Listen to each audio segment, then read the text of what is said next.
Welcome back to T&K Sports Talk, everybody. My name's Thomas. I'm Kevin. Today we're going to be talking about all the games that happened this week in the NBA. Tom Thibodaux winning Coach of the Year, the wrong player winning MVP, and the different things that happened around the league. So we kick it off talking about the Sixers annihilating the Hawks last night. What was your reaction, Kev? Reaction last night is a hell of a lot different than my reaction to game one, that's for sure. Absolutely. Game one, it was a total disaster if you're a Sixers fan. I mean, Doc Rivers sent out the all-bench unit against Trae Young, and Danny Green was defending him most of the game, and the Sixers found themselves behind early and really often in game one. But flash forward to game two, finally some adjustments are made. Trae Young got absolutely clamped by Ben Simmons. Trae Young, while locked on Ben Simmons, had 4 points when going up against Ben Simmons. Ben Simmons had that the whole game last night. just put that in perspective. From here on out, Ben Simmons on Trae Young all game. I don't care if Ben Simmons has to play all 60. If Trae Young is out there for 59, you play Ben Simmons for 60. I don't care. Yep. And if Simmons isn't on him, put Thibodaux on him. He can do all right too. But whatever you do, Doc, for the love of God, don't put Danny Green on him. Just Please, don't do it. It's been a bad couple of games for Danny Green for sure. It's getting to the point of almost worth benching. I mean, we talked last night during the game about why I think Danny Green will be staying in is that the options behind Danny Green are that of Matisse Thybulle and Tyrese Maxey. Both really good guards, but neither one of them have that ability to just stop and shoot off of a screen. That's what Danny Green can bring in. That's the only reason he's still in the starting lineup. If it continues to go that route, I mean, Maxey is 6'3". He's not a tiny little dude. I think it would be warranted for a start because of his inside scoring against the Hawks, who like to flood the paint a little bit and could open the floor for Seth Curry. Yeah. I mean, like you said, I think Danny Green, especially with how stubborn we know Doc can be, I think Danny Green will remain in the starting lineup. Big part of the shooting and helps space the floor and everything. Mm-hmm. But I just think the way Thybulle and Maxey have been playing, they definitely deserve a shot at that starting lineup. Like when Embiid missed game 5 and Thybulle had to go into the starting lineup. He definitely, I felt like he stepped up and did a good enough job. And I would love, I don't know if I'd start Maxey, but it would be exciting to see what he would be able to do being more involved and getting more minutes, because we've seen it before when Maxey and Simmons are both on the floor together. They work extremely well, which, to be honest, I did not expect, having 2 point guards out there. Yeah, definitely. Moving over to the Hawks now, I definitely see why a lot of people have them favored throughout the playoffs. Is that the Hawks are no joke, dude. I mean, you were there for game one, as it shows in the picture. That was your view of game one. I mean, the Hawks, what they do best is they have nothing but perimeter shooting. And what the Sixers do best is play a lot of interior game. Sure, they have a lot of shooters in Seth Curry, Danny Green, Joel Embiid can pull up from 3 when he wants to if he's open. But I mean, you just look at the Hawks, man. Aside from Clint Capella, who is literally his role in the team is to finish alley-oops, nothing more. But the Hawks just shoot the lights out, dude. Because I mean, like, the Hawks formula, if they want to give up 2, they can take 3. That's, and it can lead to bad things. I mean, because if you're cold from 3 one night, then there goes your scoring for the rest of the game. But I mean, this Hawks team is no joke, dude. I mean, this is why a couple of episodes ago when we were talking about potential matchups, if we had the Hawks, I was taking them the Sixers in 6, because I mean the Hawks definitely have that ability to shoot the lights out every night, and we saw it in Game 1 that they were on fire, and games 3 and 4 down there in ATL, one of those games is bound to happen again. I think the Sixers, to win this series, need to take one or both games in Atlanta to win this series. Yeah, that's why whenever we were talking about the potential matchups, I was definitely hoping for the Knicks, because ever since it's crazy how ever since Nate McMillan took over that Atlanta team, they've just been playing extremely well. They're definitely no joke, and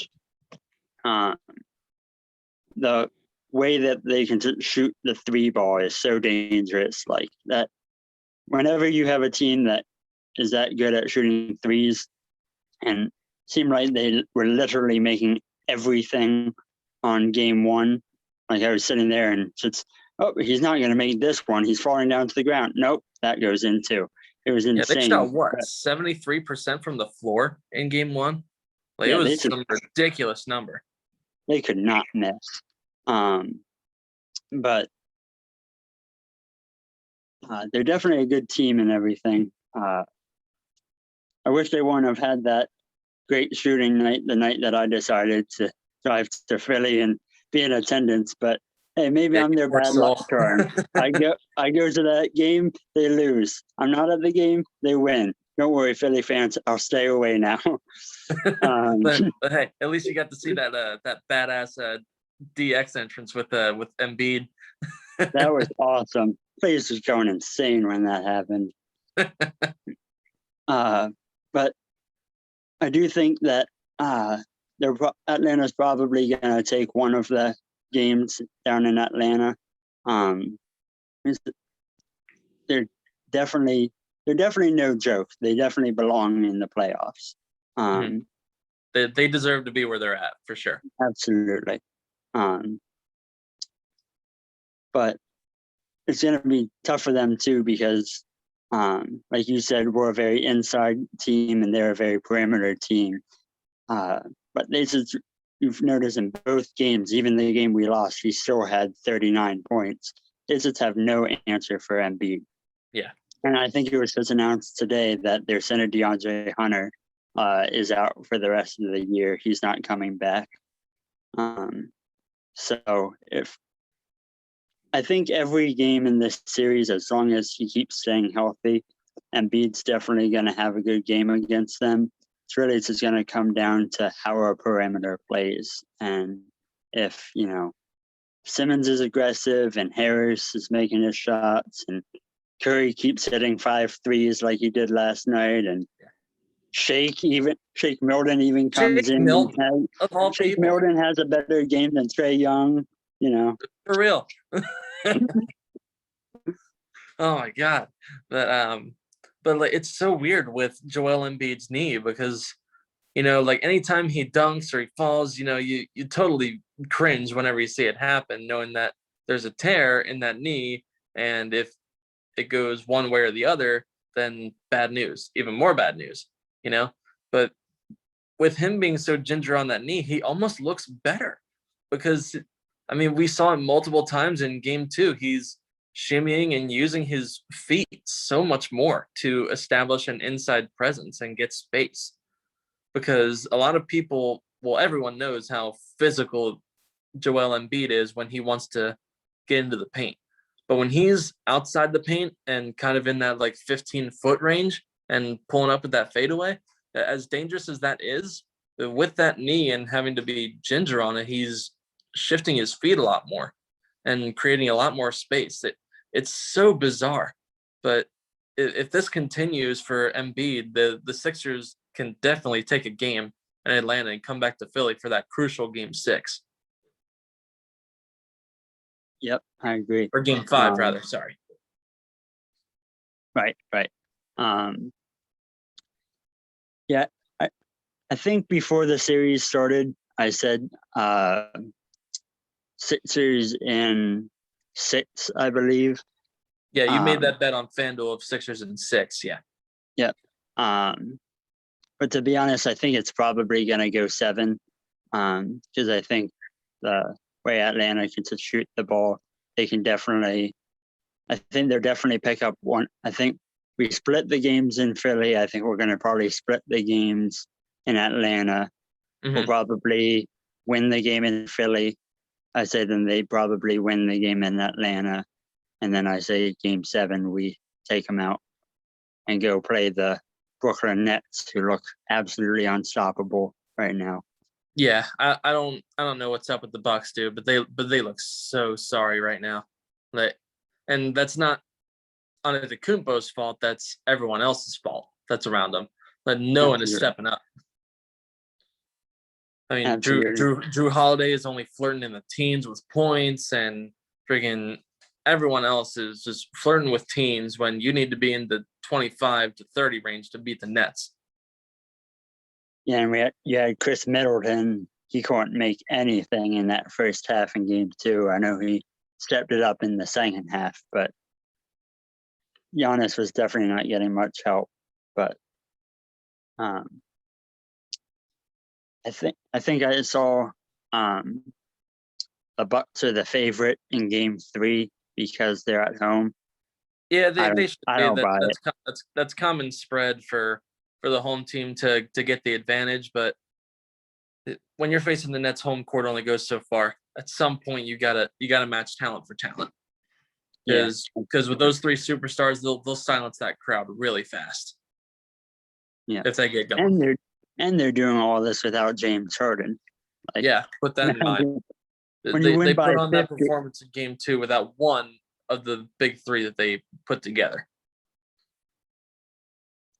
Yeah, it's gonna be there.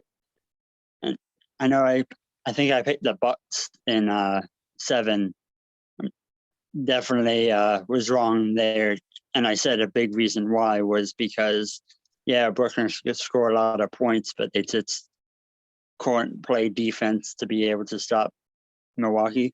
But man, these last couple of games, even going back to the Boston series, it looks like an entirely different team defensively. They're out there blocking shots, getting steals.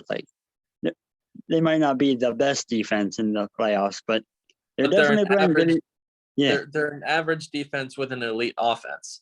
That's the and that's all they needed to be. Mm-hmm. Yeah, they just needed to be not terrible on defense to run the table.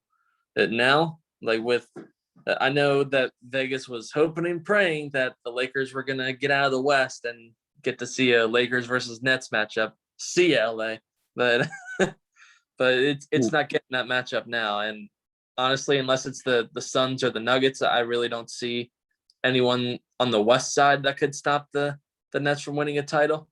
I mean, if the Nets are gonna lose out on an NBA championship, it needs to happen in the East, because I don't see the West being that dominant force of the title runs through the West. Yeah, I definitely think whoever comes out of the East this year is going to win it. I like the Suns. I don't like the Nuggets at all. Because of their star player.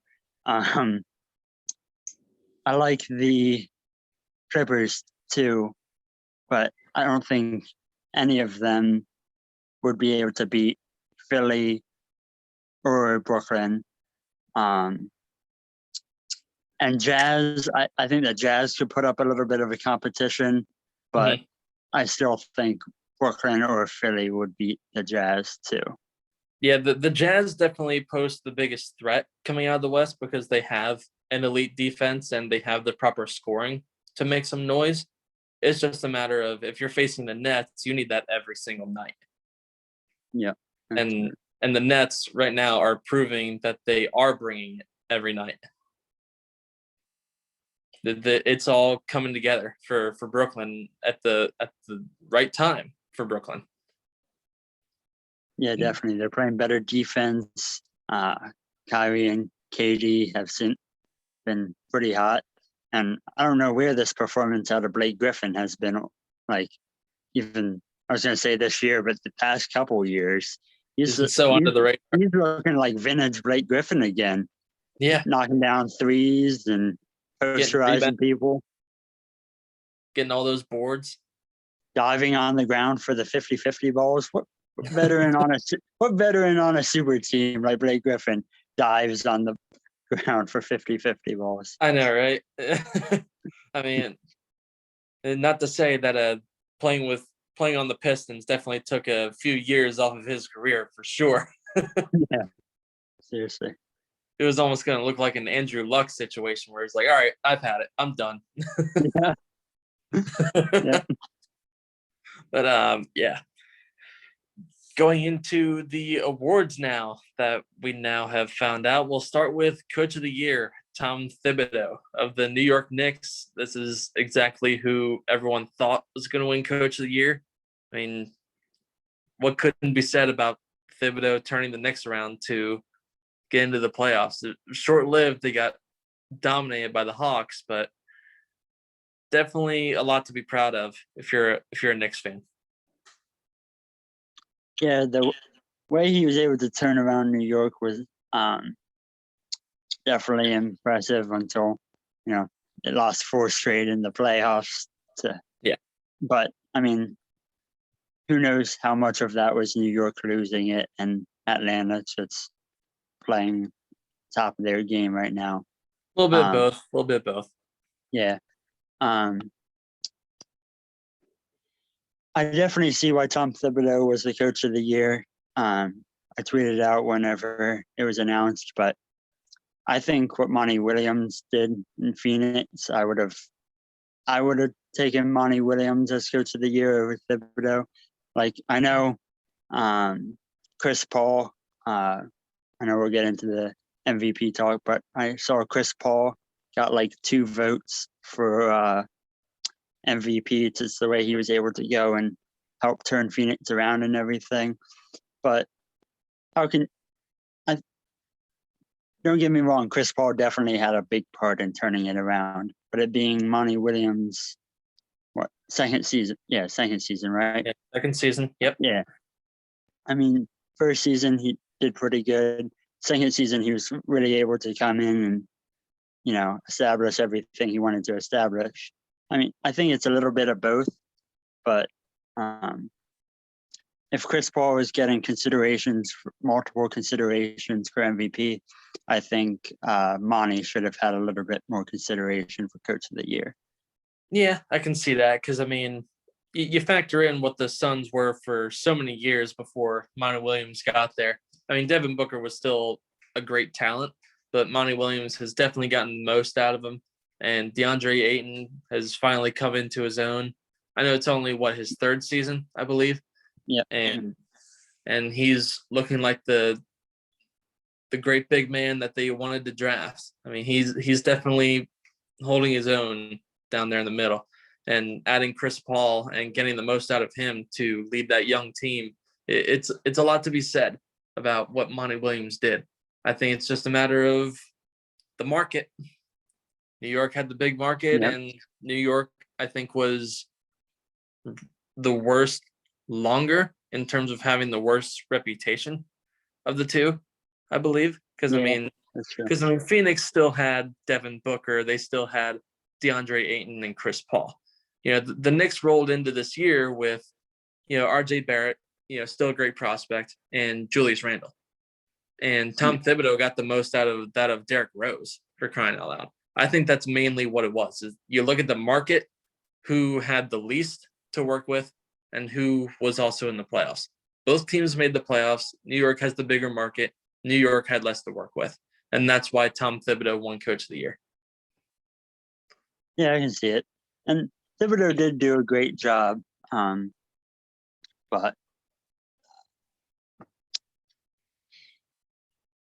I just liked what Monty Williams did with the Phoenix team. But you're right, they did have Devin Booker and Chris. When you have Devin Booker, your job is a lot easier. Yeah. Because, I mean, New York's flaws were shown against Atlanta when, because we touched on it already, that what Atlanta does best is their perimeter shooting. And when New York couldn't match, that was when their flaws were shown. And honestly, that's why I think Tom Thibodeau ended up winning Coach of the Year. Is that you look at how bad New York had a mismatch against Atlanta, and they looked at it as like, wow, okay, like it took this to beat the Knicks. That this is what it took to knock the Knicks out, was the fact that they didn't have perimeter shooting. Phoenix still had a lot going for them going into this year. I know the West is a lot harder to get in than the East. I mean, in the East, you have 8 seeds that are facing 1 seeds that are like 7 games under 500. And the West, completely the other way around. The 8th seed is just as big of a threat as the 3 seed. That's what I think it mainly came down to, is the Knicks had a lot less to work with than Monty Williams of the Phoenix Suns did, and that's what won him the award. Yeah, and I'm about to say, don't get me wrong, I would still put Thibodaux and Monty Williams over him. But honestly, I would have liked to see a little, just a sliver, but just a sliver of consideration for Doc Rivers. A lot of new pieces, and obviously Simmons, Harris, and Embiid, they're still there. But like a lot of new pieces, bringing Curry and Green and Dwight and Maxey and everything. And we were missing our star player, Embiid. How many games did he miss? Like 30. Missed like 30 games or something, right? Embiid. Yeah. Embiid missed 21. 21. That's right. Yeah. So it's a missed 21. Have your star MVP player miss 21 of your 72 games and be in a conference with Brooklyn and Milwaukee and still come away with the number 1 seed. I would like to see a little bit of consideration for Doc there.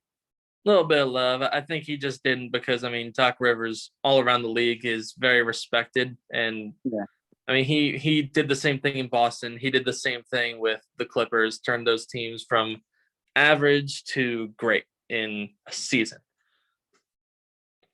Boston, he won them a title. Clippers, fell short a bunch of times, but still, who were the Clippers before Doc Rivers really got his hands on them and started working?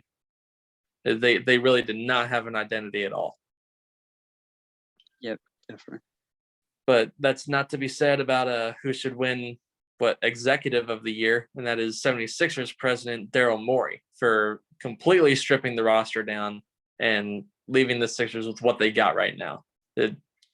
What Daryl Morey did for the Sixers in freaking 1 off season is so much more than what former president Brian Colangelo did in 5 years. It's insane. Yeah. The Sixers make the finals. I want Sam Hinkie ringing the bell game 1. Absolutely. Make it. We got Triple H, for crying out loud. You think we can't get Sam Hinkie to ring the bell? Seriously. Yeah, Sam Hinkie to Colangelo, but Morey was the one to finally come in and wrap all the process up together and put out the finished product that we needed to see. Just put a picture of Colangelo's face on the bell as you hit it. Yeah, right. Yeah. All those freaking burner accounts and signing Al Horford. Get out of here. Oh my God. What a signing that was. Oh my God.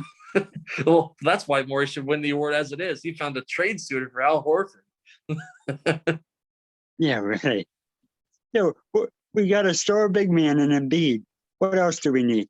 Let's go get another big man. Horford. Everyone's all huddled around the basket. It's like watching little kids play soccer. Yeah. Oh man. But yeah, definitely. I was saying that too. Like our entire third roster, like praising Morey. Obviously, like our front court kind of stayed the same, but this like backcourt rotation that we got: Seth Curry, Danny Green, Tyrese Maxey, George Hill. Like those are like 4 of our most played guards right now. They're all new. They're all players Morey brought in. All first time Sixers. Not a single one of them like even a Sixer before, and it was like, all right, I'll come back, type of deal. Like no. These guys are first timers. He was a rookie last year. Behind you. Yep. him changing the backcourt like that, getting rid of Horford, he definitely deserves a Getting executive of rid the of Horford, getting rid of Josh Richardson. Yeah. Yeah. But Going through the other award that was wrongly announced. I think they just typed in Joel Embiid wrong. I think autocorrect went to Jokic. It might have been autocorrect. It might have been like Adam Silver's somebody Adam Silver knows like pranked him, and every time he types in Joel Embiid, it autocorrects to Nikola Jokic. I think that's what happened. But I hated the disrespect by the league, though. The fact that they have to come out and announce that Jokic is MVP about 15 minutes before Embiid comes out to play. Yeah. And honestly, that's what bugs me the most, because I said this a couple episodes back that this is exactly how I thought it was going to go. That they were going to look at both players and look at the games missed and then make their decision. That's all. Because if you're going player versus player, I'm taking Embiid all day long. Sure, Jokic has the bigger ability to pass the ball and like orchestrate more points than maybe Joel Embiid, but Jokic doesn't play defense. He doesn't play defense. they simply looked at the games missed and made that decision and announced it on NBA tip-off. It was supposed to be a 7:30 start and went to 8 o'clock because they needed a 15-minute interview with the MVP. But yeah. But again, it's back to the disrespect for me, because this is exactly how I thought it was going to go. But the fact that Joel Embiid got the same amount of first place votes to win MVP as Derrick Rose of the New York Knicks, that is a joke to me. It's a joke-itch. It's a freaking joke. Yep. The fact that you looked at games missed that much and made that decision, that he only got one first place vote after the year that he had, when before that knee injury against the Wizards earlier this year, he was the front runner for MVP by a landslide. Before that injury, Joel Embiid was the MVP by far. He was the one carrying his team the furthest. He was the one scoring the ball the most, but that's neither here nor there. Nikola Jokic is the MVP now. It'll be the MVP forever. I mean, congratulations to him. I mean, he earned it. I mean, he definitely deserves the award. I mean, nothing's been handed to him his entire career. I mean, he was a second round pick. He's the latest draft pick to ever win that illustrious award. So, I mean, props to Jokic for doing that. It's a lot of hard work. I mean, he was not a starter right away by any means. He was just a simple second round pick, international, and he put in the work and it paid off. Yeah, I definitely don't hate his game. He is a very talented player, and he is fun to watch. I'm salty with him because he stole the MVP away from MVP. But definitely is talented. It's fun to watch. Good for him. But just the disrespect that they did prior to the game, and then I guarantee you that Joel Embiid found out about it, because he immediately was like, okay, they just announced to the world that I didn't win MVP. Let me go show them what I'm all about. And drops 40 points, 12 rebounds, couple assists. Like, he proved last night. And he did all that on a torn meniscus. Let's not forget that. Yeah. He still has the torn meniscus in his knee. Yeah. Joel put together 39 and 40 back-to-back games with a tear in his knee. You think Jokic is doing that?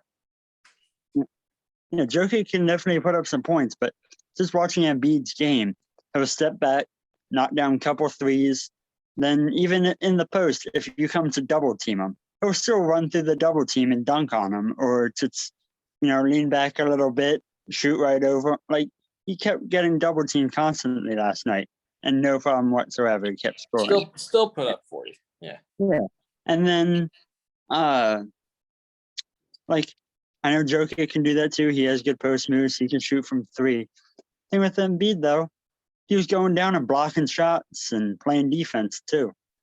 Yeah. I don't see Jokic doing that.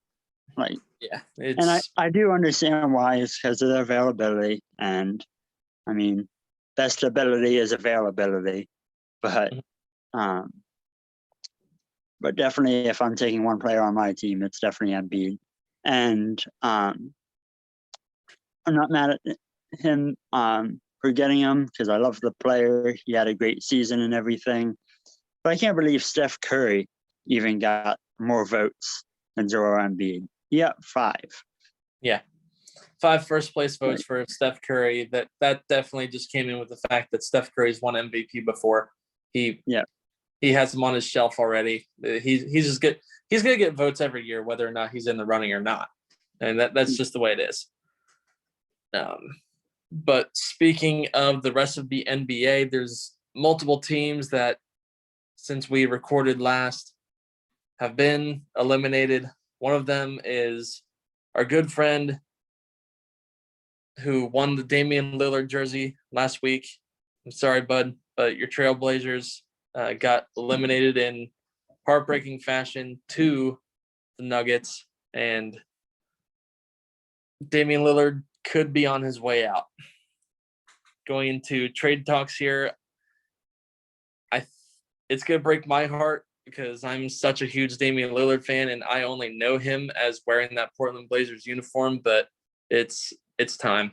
The time is now for Damian Lillard to get traded to a team that needs to make a title push, and they're going to give up a crap load of assets for him, and Portland's going to try to start over and find their Lillard again and hopefully do it right. Yeah. It's hard.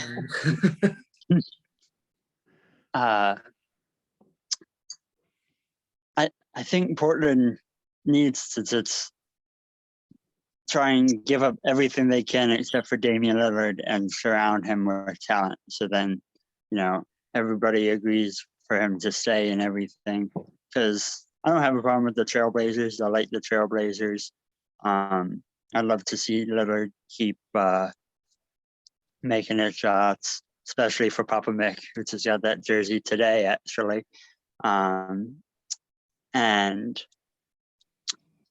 But I think there is a good chance that he does get shipped out of town. In that case, Ben Simmons, Tobias Harris, Tyrese Maxey, Matisse Thybulle, 2 first-round picks, 2 second-round picks. Good God, dude. Lillard is that guy, but you just sent over the whole damn roster. All we need is you sent over Lillard everyone not named Joel Embiid. yeah. The last 2 guys on our team are Joel Embiid and Danny Green. But we're not even gonna have a full 5 players to put out on the court. We're just gonna play 2v5, Lillard and Embiid. we just need those guys to average 50 and 40 every night. That's all. All. We'll be fine. Get out of here with that. Get out of here with that trade offer. I ain't trading that much for Damian Lillard as much as I love him. Yeah. It'll take a lot, but it won't be that magnitude. Cause it wasn't even that much to get Harden out of Houston. Yeah, that's true. I don't think Philly's gonna get. I obviously love Philly to try and get him. I don't see it happening. One place that I would love to see him go, because I really like watching their star player play a lot. And I think if they could figure out a way to make it work, the duo would be contending probably every season, as if he goes down to Dallas and plays with Doncic. Yep.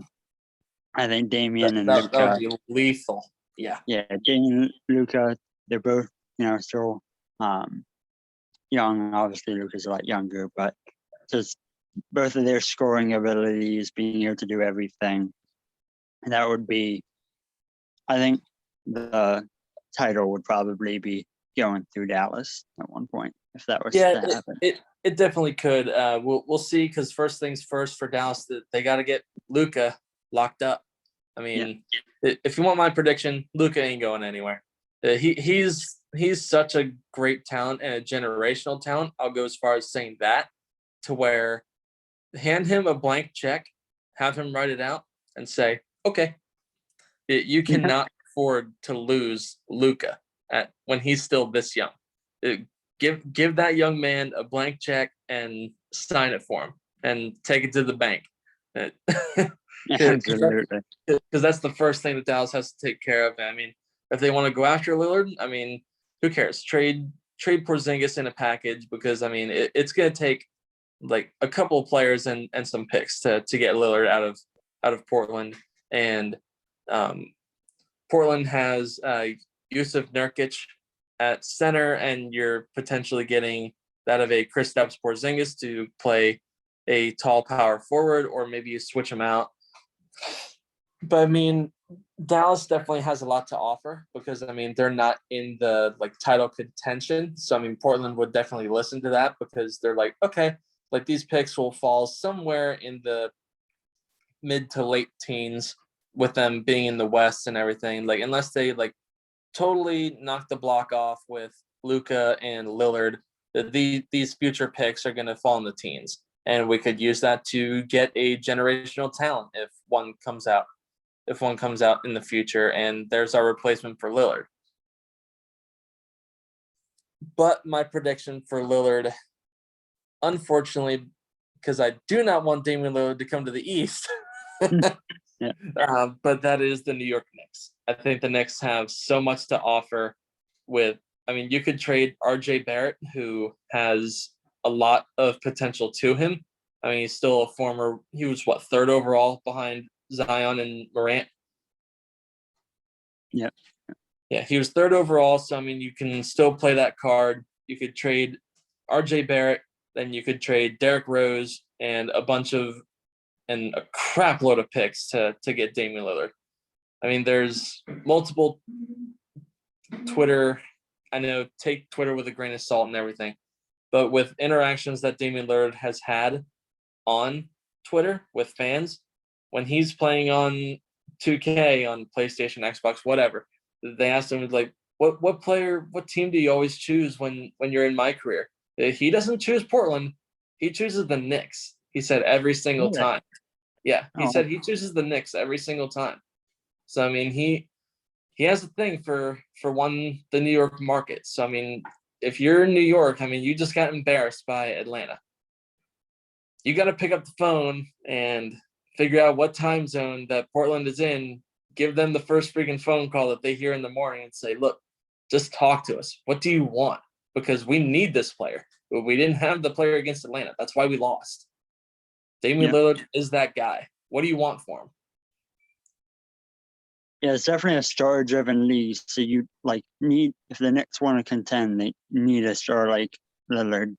Obviously, I don't want him to go to New York, because being in the East and everything, same division. But that would be fun to watch him to slide it up at the Madison Square Garden. Being in a big market like New York, New York does have a good fan base and everything. I think having a player like Damian Lillard on that team would be good for the league. But at the end of the day, I do hope that he stays in Portland. That way he stays in the West and we don't have to deal with him. The less we face Damian Lillard, the better. Yep. I would rather be a fan of Damian Lillard watching him from afar, rather than seeing Damian Lillard face off against the Sixers 4 times a year and putting up 40 points every single time. Yep. I know I saw a trade rumor about him going to Boston. Man, would I hate that. Oh, good Lord. I hate that so much. Boston's a mess now. Yeah. It was reported today that Kemba Walker and the Boston Celtics mutually want to break up. That the time there is done. That they both want to part ways. Kemba is still under contract, so I mean that would require a trade, or they could just cut their losses if they don't find a partner. But I mean, you're gonna find some sort of trade suitor for Kemba Walker. I mean that talent's still there. No one's not gonna trade for him. Yeah. I wouldn't mind Kemba in Philly. Yeah, I wouldn't mind it either. Like kind of being that permanent point guard on the bench. Yeah. Like permanent point guard, Tyrese Maxey, and then shooting guard. Then you got Kemba Walker, or rather the other way around. Sorry, point guard Kemba Walker, shooting guard Tyrese Maxey. Then you're actually working with a very good permanent bench that can actually solidify some scoring. Yeah, I'm definitely torn. Like, I know there's going to be a lot of trade rumors this offseason with Lillard, with, there's Bradley Beal and Russell Westbrook in Washington. Who knows what happens with them, and Kemba. Kyle Lowry is another one, especially with Philly. Kyle Lowry's a sign and trade. That's definitely the main thing that I see Philadelphia kind of targeting to do in the offseason is getting Lowry home, because it said that Philadelphia was on the verge at the deadline, on the verge of landing Lowry, and at the last minute, Toronto pulled out because they didn't like it. Yeah, I'm torn, like, trying to go. I'd love to have one of those players, Lowry, Walker. Love to have Bradley Beal. But the thing that worries me too is I know we're going to have to either give up Maxey and or Thibodaux.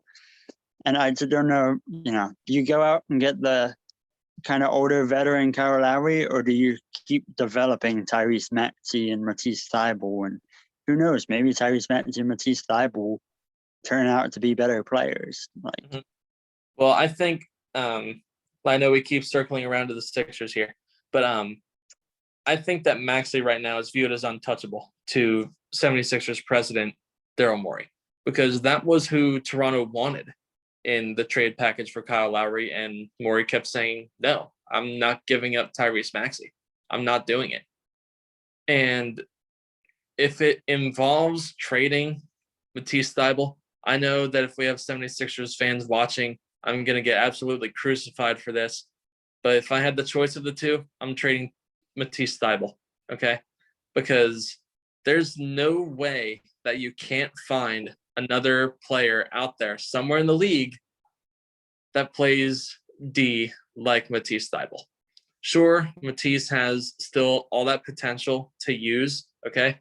But if you can keep Tyrese Maxey and only trade Matisse Thybulle and a bunch of picks to get a Kyle Lowry, that's best case scenario, because you cannot teach scoring. It is in every player, but every player has to perfect it. Maxey has a lot more scoring potential than Matisse Thybulle ever will. I mean, a couple of starts, Tyrese Maxey put up 30 points in the regular season finale, and he had another 35-point performance earlier in the year before that. I mean, that scoring touch is there. It just needs to be defined and perfected. And if that happens, Tyrese Maxey is going to be a huge problem. But I mean, if you're the Sixers and you're looking at Kyle Lowry as your main target in the offseason, you store him away with Joel Embiid and Ben Simmons as like, no, you can't have him. Yeah, I agree with that too. I like Thybulle a lot too, but I think Maxey has more potential. I'd get rid of Thybulle first too. And the other night when I was watching the Sixers play, Tyrese Maxey, if we keep developing him and he keeps getting better over time, I'm not saying he's going to be to that point like next year or maybe even the year after that. But the way that he can like drive to the hoop, and it doesn't matter what foot he's off of or what hand he's going off of, he's shooting it from. If he can continue to do that, I think his ball control is pretty good too. If he can just develop a good 3-point shot too, he's gonna be very dangerous. And like whenever I was watching him make those layups, and then immediately the next night watching Kyrie Irving, I think if Maxey develops a good 3-point shot, he has the potential to be like a Kyrie Irving. See, I wouldn't go Kyrie Irving. I would say more so of like a Bradley Beal, because those two have such a drive to the basket mentality. Kyrie Irving is all ball handle and all playmaking. Like, sure, Kyrie Irving can pop off 35, 40 whenever he wants to. He just has that scoring touch. But if you want to talk about a player comparison, I think I would go Bradley Beal, because once they stop dribbling the ball and they start driving, it is very hard to stop. Because we saw it all 5 games against the Wizards. Bradley Beal is so hard to stop once he gets going and starts charging to the basket. And Tyrese Maxey, whenever he charges to the basket, just when you think that that shot has no chance of going in, that there it is, 2 points. But I totally see what you're saying about your comparison. But I mean, the best thing for Tyrese Maxey, he has nothing but time, because he doesn't have to be a starter. Honestly, on the Sixers, I don't know if he ever will be a permanent starter, because I mean, there will always be Ben Simmons here for the foreseeable future. And unless Maxey takes on the role of shooting guard instead of point guard, I mean, he'll always be that like permanent, like kind of like a Lou Williams, where he's always around. He's always the first man off the bench when your guy needs a rest type of deal. And he's going to pop off your like 12, 13 point a game average when he's on the floor. That's where I think Maxey sits if he continues with the role he is now and he continues to develop. But if he starts and gets that potential maxed, he can easily be a 25-point average guy, with Ben Simmons being beside him and Joel Embiid always taking the attention. Yeah, I think like he doesn't need to start. I think he'd be an excellent, like you said, it's a good comparison for Lou Williams. But I think he'd be an excellent sixth man. Like I think if six man of the year candidate, like every year. I definitely think if he was our sixth man, he'd definitely be consideration for that award pretty much every year. And plus, we won't need to start him at the guard position whenever we have Seth Curry and we get Daryl Morey's wish or his $75,000 wish when we get Steph Curry to team up with his brother. We won't need that to start. Adam Silver back at it again, finding Morey for just having a little bit of fun on social media. I love it though. That little weasel. Oh man. But yeah, man, it was a hell of a week for the NBA. Playoffs are a lot of fun. We will be back again next week with a lot more to talk about. Thomas, do you have any closing remarks? Other than trust the process, I don't think so. Well, we always trust the process on TNK Sports Talk. I mean, Triple H process. You got to trust the process whenever Daryl Morey, Doc Rivers, Embiid, and Triple H all involved in the same thing. Yeah. Embiid is now an honorary member of DX. There's no going back now. Absolutely. All right, everyone. Take care. We will see you all next week. If any of you have questions for the show, drop them down in the comments section down below, and we will try to answer them next week on the show. Yes, we will. All right. We will see you guys next week.